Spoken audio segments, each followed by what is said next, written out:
Hello everyone, welcome back. Today I'd like to show you my 1943 Ford GPW World War II Jeep. I figured what better day to do this than on the 80th anniversary of Pearl Harbor. So I'll get on with a little bit of history here with this Jeep. So during the Lend-Lease Act, this Jeep was sent over to France, and like a lot of other ones for the Allies. And this Jeep right here is a really good survivor and example. All original paint, this is all original.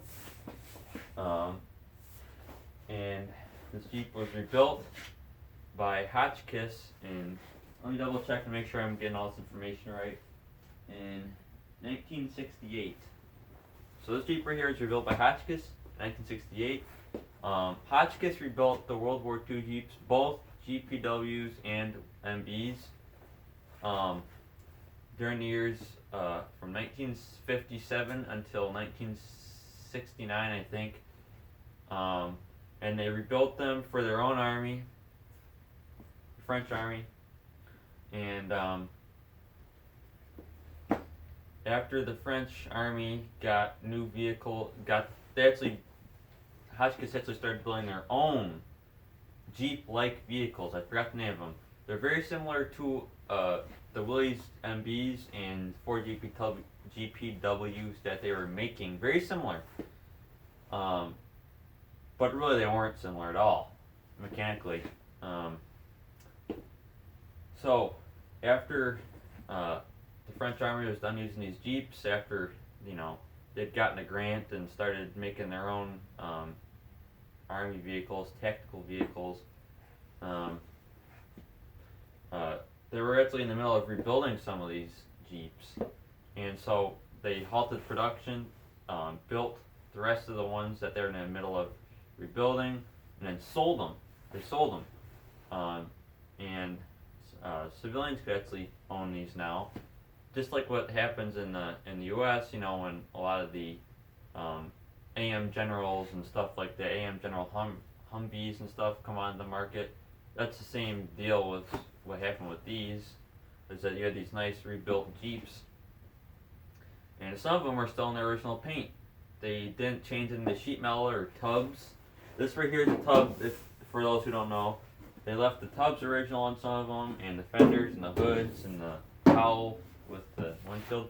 Some of them were left original because they were so nice. The paint on them was still nice enough to leave original. But most of the cases that was not what happened. And this Jeep right here is one of the cases which it did happen.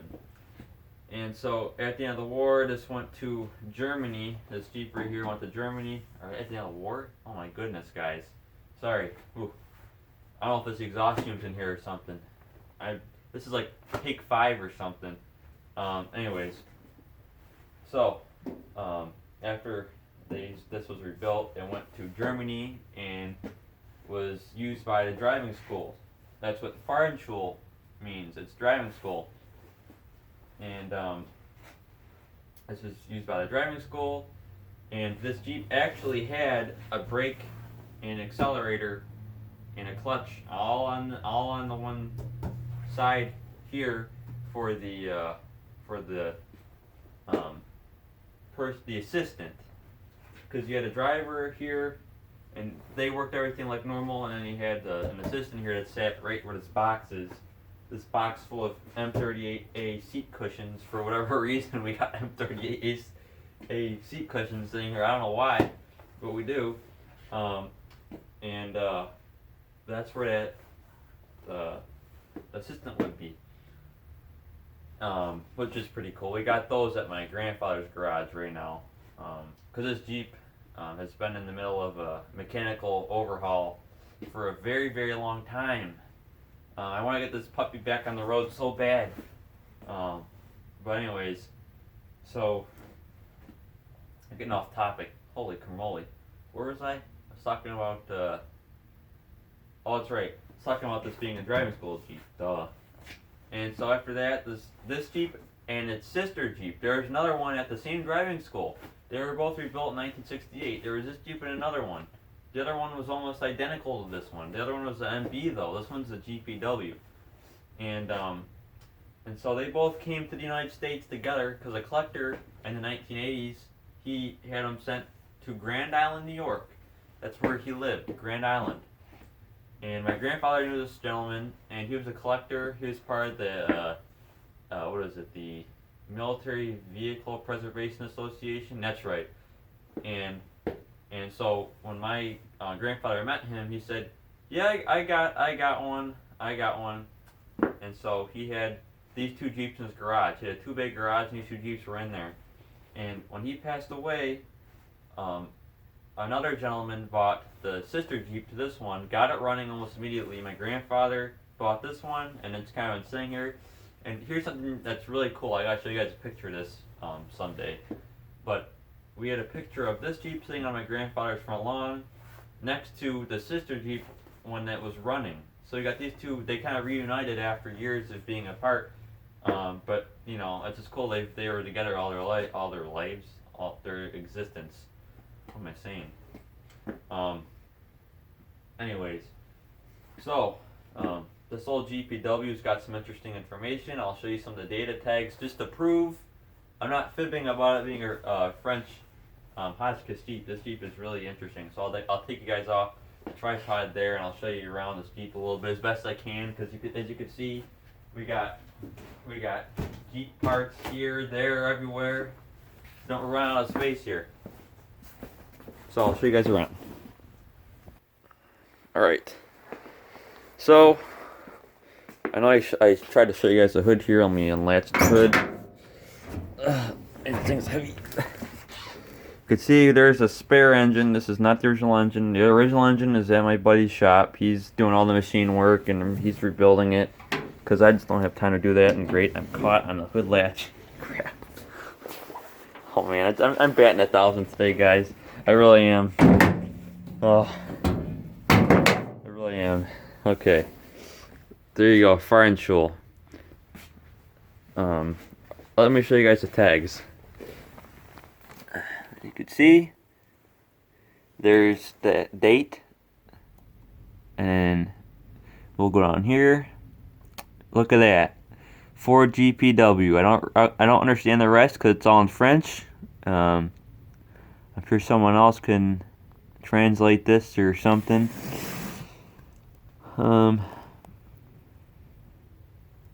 Something that's just interesting, an American vehicle with French writing on it. And if you go over here, you know, all original. See, all original. Yes, there's primer in here. Someone tried repainting it, but this is my very original 1943 Ford GPW. My dad gave this to me. This Jeep belonged to my grandfather. He passed away. My grandfather said to my dad, "Hey Mark, would you like the Jeep?" And my dad said yes. And then my dad said I could have it. He told me, "It's yours, Eric." So there you have it. Now we're kind of plucking away at it slowly over time. Engine's, like I said, being rebuilt.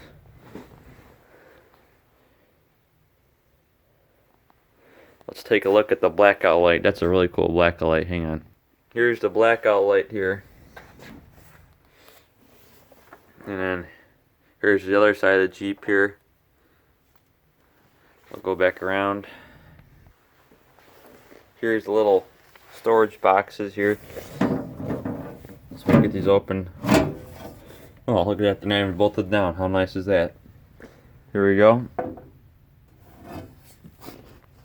Here's the storage doors. Would be nice if the CJ2As had these in the fenders, because you got the tailgate on a CJ2A.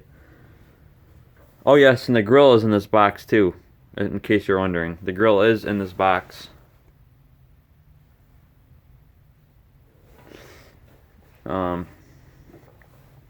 But yep.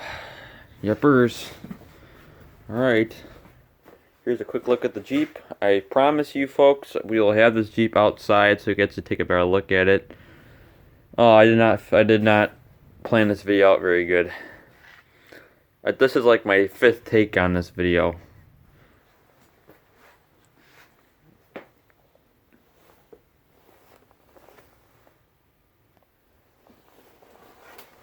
Oh boy, let me tell you something. Right now. You try a video 5 times in a row over again. You know, I've been trying to. I was trying to get my words straight, you know, trying to get them put together, and I was like, oh my god, what am I saying? Oh, but I hope you guys enjoy this video, and let me know a little bit more about this Jeep here, in case you know any more information about it, because this Jeep is really interesting, and what really interests me is how original it is. It's really a neat rig. As I usually call these mechanical veterans, just because of, you know, what they were known for is during the war, and I just think that these old Jeeps are just so cool. And this video does not do this Jeep justice. We will definitely do another video showcasing this Jeep, I promise. Like I said, there's a lot of work that needs to be done on this Jeep. We got all the parts for it, we just need the time. That's the problem. Time. Time is what you need to work on these old machines, and you know, with the amount of stuff behind you guys, there's a 1921 Maxwell truck, there's the pickup over there. Next to me is a sandwich hit and miss engine. Oh my goodness. We got stuff up the wazoo here, projects galore. And then I got my shop at my house full of stuff which needs to get worked on too. But I just want to make this video today. If you guys are still watching, I hope you are. I want to make this video today thanking all of the soldiers and sailors during the attack of Pearl Harbor and during World War II in general. Because if it wasn't for gents like you, we would not have these war machines to look at now and think back on during the war. So there you have it. Thanks for watching. I appreciate it. Alright everyone, enjoy the rest of your day.